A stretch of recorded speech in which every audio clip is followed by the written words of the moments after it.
inspirada en el Drácula de Bram Stoker, ¿no? Que si no es la primera novela de vampiros, sí ha sido la que más trascendencia ha tenido a la hora de difundir la figura del vampiro. La figura del vampiro es clásica, porque estoy hablando de la figura del vampiro clásica, es ese ser monstruoso por un lado, pero tiene ese toque de sensualidad, de romanticismo entendido en el sentido genuino de la palabra, es decir, de ser pasional, no ser sentimental o sino un ser lleno de pasión, ¿no? Un ser solitario, abocado a la soledad, que se mueve en la oscuridad, en la noche. Un ser arraigado a la muerte, a pesar de ser la figura del vampiro, un ser precisamente arraigado a la vida. Con todo ello, lo que quiero decir es que la figura clásica del vampiro, para mí una gran figura que contiene una serie de rasgos fascinantes, se ha ido transformando otra vez, por supuesto, por el cine y la literatura, que hace que transformemos a nivel masivo, a nivel social o comunitario, las visiones de las cosas, los mitos. Se ha ido sesgando y por desgracia, perdonen mi visión personal, ¿no? Pero por desgracia se ha ido transformando o centrando en ciertos rasgos que sí existe en la literatura vampírica o en el cine desde los clásicos, que es esa parte sensual de la que hablaba del vampiro, un ser que intenta atraer a su víctima mediante cierto fuego de seducción, y de aquí se ha llegado a representar al vampiro o a limitar al vampiro, o bien por un lado a un ser lujurioso, lleno de libido, unido simplemente a ese toque sexual burdo, o bien al romanticismo más superficial o vampiro.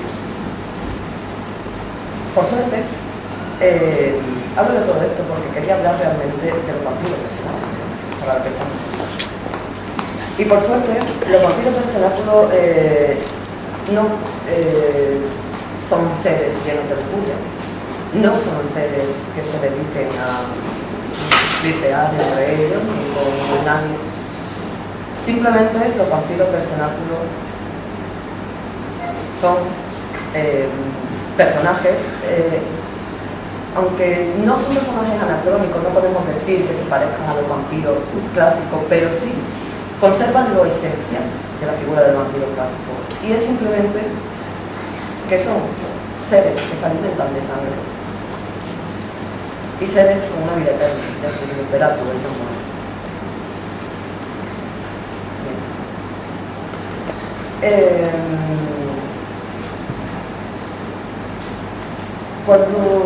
Bueno, hasta aquí quizás un poco la parte más literaria de mi presentación, ¿no? De mi exposición. Y quería decir que además de bueno, ser un libro de buena literatura, de buena literatura vampírica, a la cual soy bastante aficionada, quería decir que en general, ¿no? Cuando yo disfruto con una obra de arte de cualquier tipo, pero especialmente literaria cualquier tipo de lectura, lo que realmente a mí me llena, más que quizás el deleite contemplativo de la mera estética de qué bonito es o qué feo es una obra que realmente yo le encuentre una carga de contenido tal que incita a la reflexión. Es decir, que yo lea algo en una obra que realmente luego me deje con la sensación de estar dando vueltas, que algo me transmita, algo me aporte para yo pensar, sacar de jugo o poder extraer, ¿no? Succionar todo ese contenido teórico, al fin y al cabo, que tiene cualquier obra. Hay una cosa que en filosofía o en otras disciplinas llamamos hermenéutica, ¿no? Hermenéutica es la interpretación de los textos. En cualquier lectura, en la hermenéutica decimos que en cualquier lectura se abre un diálogo entre el autor de una obra y el lector. Es decir, yo lo pongo como ejemplo como una obra, en este caso un libro, este libro, el cenáculo, es un producto de una persona. Aquí presente, amigo Jesús. Es como su hijo, es como si él hubiera parido. Es una creación suya. Pero igual que los hijos, aunque los padres los engendran, los crean, los educan, intentan dar la forma que realmente creen que es la adecuada. En eso consiste la educación. Más allá de eso, los hijos se vuelven seres independientes, con personalidad propia.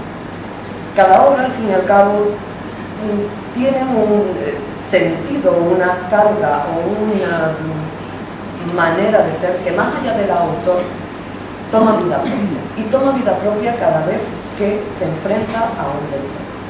Es muy posible que mi lectura, lo que yo extraiga en mi lectura, sea muy diferente a la lectura de cada uno de nosotros, ¿verdad? Y cada uno nos fijaremos en un detalle que está en la misma obra, sin embargo hay multitud de aspectos que quizás yo, por mis intereses, por mis inquietudes, me fije en una y otro lector se fije en otra, pero todo es parte de una misma cosa. Y en este diálogo interno, ese diálogo íntimo, mi diálogo con el cenáculo, ya no con el autor, ¿no? El cual tengo la suerte de poder dialogar mucho, sino en mi diálogo con el autor, con el libro, con el cenáculo. Yo quiero contar eso que hablaba de los grandes temas de reflexión, los cuales encuentro en mi lectura, de algunas cosas con las cuales me deleito, ¿no? Realmente personalmente, eso que me incita a reflexionar. Y es que he encontrado en el cenáculo una serie de temas propios de la reflexión filosófica. La reflexión filosófica no como algo apartado, sino como inquietudes propias del ser humano. Sí, todas aquellas preguntas que nos solemos hacer, unos más, unos menos, pero todos alguna vez en la vida. El primero de ellos, el cual está realmente muy, ya de por sí, relacionado con la figura del vampiro, es el tema de la inmortalidad. ¿Quién nos ha preguntado alguna vez por el tema de la eternidad? Si hay vida más allá de la muerte, esa inquietud que tenemos el ser humano desde siempre, cualquier civilización, de alargar la vida o de mantener una mayor calidad de vida, ¿no? ¿Qué haríamos si fuéramos eternos? ¿Qué pasaría si no muriéramos? Es un tema presente en el cenáculo. Ya digo que de por sí la figura del vampiro, cualquier obra de vampiros quizás te haga plantearte este tipo de cuestiones.